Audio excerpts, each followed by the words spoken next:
when I was telling some people that I was going to interview you about your brilliant book, it was a Jewish friend of mine just said, well, why is it any different? And he wasn't being an asshole. He's a philosopher, but why is it different than any other um mass murder atrocity? And he pointed out others and other times.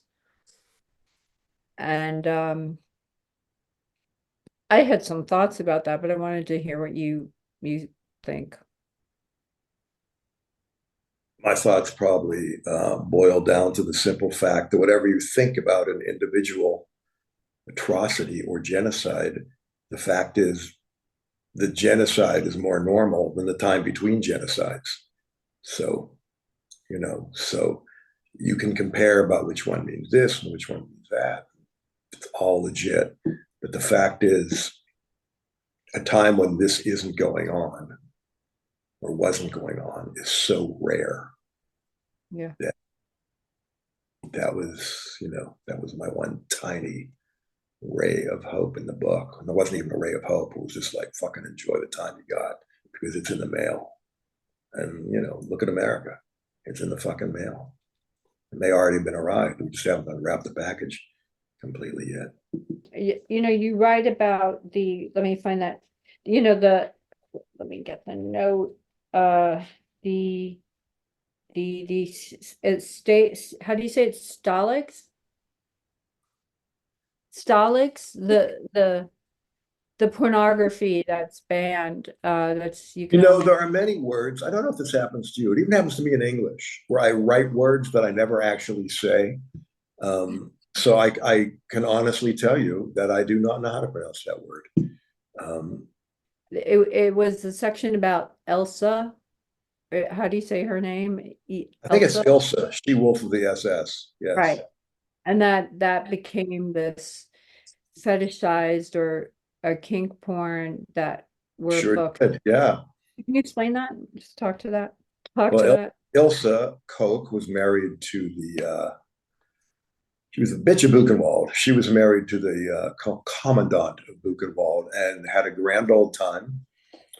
Obviously, a complete sadist waiting for who found the perfect garden to bloom in. So, if you're asking, she would run around naked or nearly naked on a horse, and if a Jewish guy or anybody in the camp, because the prisoners weren't all Jews, if any of them looked at her, she would try to get them to look at her, and then she would kill them if they did, and then she would sleep with some of them, and then have them murdered. But she was obsessed with tattoos, so she collected the skin off tattoos. She made purses, great gift, stocking stuffers for fellow Nazis, little light switches made out of thumb joints, and her specialty was wallets made out of human skin. And I always thought maybe this was apocryphal, but researching the book, it turns out that at Nuremberg, they actually had samples during the trials of these things. Yeah, that was her thing.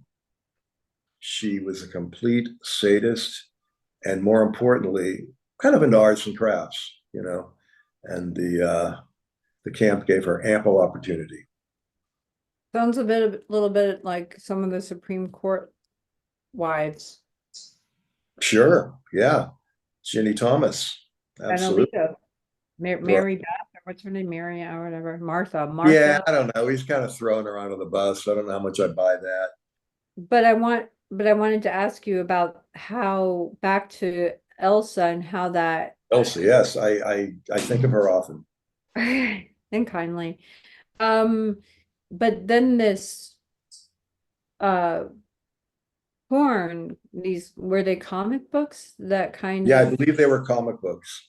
so But that's back, the whole thing. but back to Ilsa. The great thing about Ilsa, my favorite fun factoid, was that when they shot the film, Ilsa, She Wolf of the SS, they used the old sets from Hogan's Heroes. Right, They right. canceled so that in the climactic conflagration, they could literally burn the sets and they'd shoot there. And just, I don't know why, but that's the kind of detail that just I love. It's gold. It's like Yeah. it's tragic comedy gold. But you Yeah. wrote about the porn. that it became that there are, I don't know if they're comics that are there were these dirty books. It's a good question. I think they were comics, maybe they weren't, because I've never seen one, and they're kept like under lock and key in a library in either Tel Aviv or Jerusalem, because they were the dirty truth is they were popular. You know, and what were they were dirty books about, you know, Nazi dominatrixes and stuff like that. It was like Nazi porn, you know, which was, of course, it's Philip Roth territory. I mean, it's the forbidden fruit. You know, it's all that. Uh, it's like there's a, not to be self-referential, but there's like a scene, yeah, a true thing that happened to me in Permanent right? Midnight with a German woman who's like, you know, 999, I'm being fucked by a Jew. You know, that's where the title of the book came from. And Right. you couldn't, you know, this was, for her, it was Jew porn.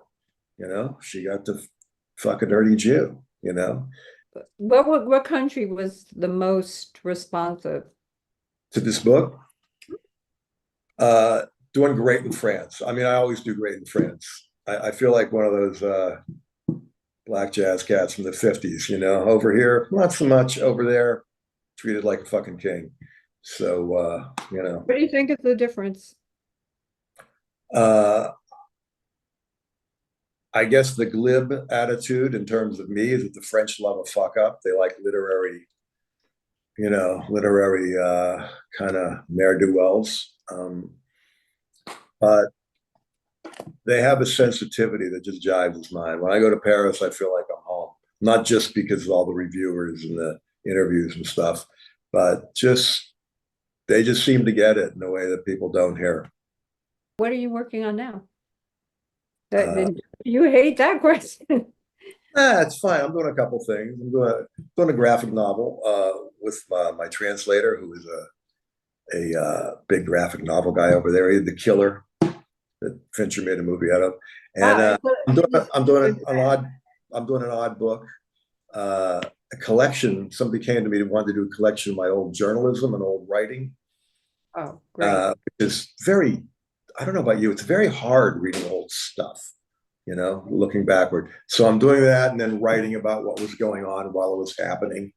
Uh, if anybody's interested in that. And so that's, and you know, I just finished another novel. I don't even feel like it's possible to scratch the surface. I mean, I have so much in this incredible work that I've outlined, and it's very, very funny. I mean, it's wonderful there are observations that it's just like, I was really happy to do the interview, and you know, I'm a fan, and it means a lot that you like it.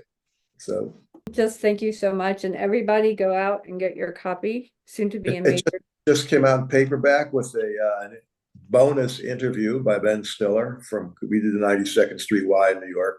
So the publishers inserted that as an extra incentive, I suppose. Thank you so much, Jerry. Jerry You. Stahl, read everything he writes and then some.